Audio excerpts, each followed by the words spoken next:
Colour கலரா கலந்து கலந்து போடுங்க. பாடுங்க.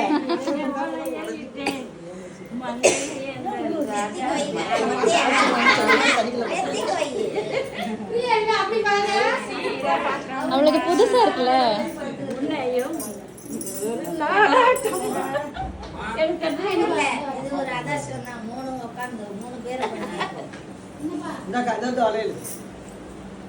இந்த பாருங்க இதான் பிரியாணி கரெக்டாக போட்டு போவாங்க கையில், அதனால தான் அவன் சைஸுக்கு 8 வருஷம்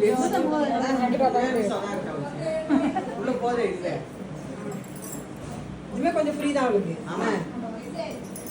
அவங்க வந்து கரெக்டாக நம்ம கொஞ்சம் போடணும். அடுத்து எவ்வளோ உட்காரவங்க மறுபடியும் முதல்ல மீண்டும் மீண்டும்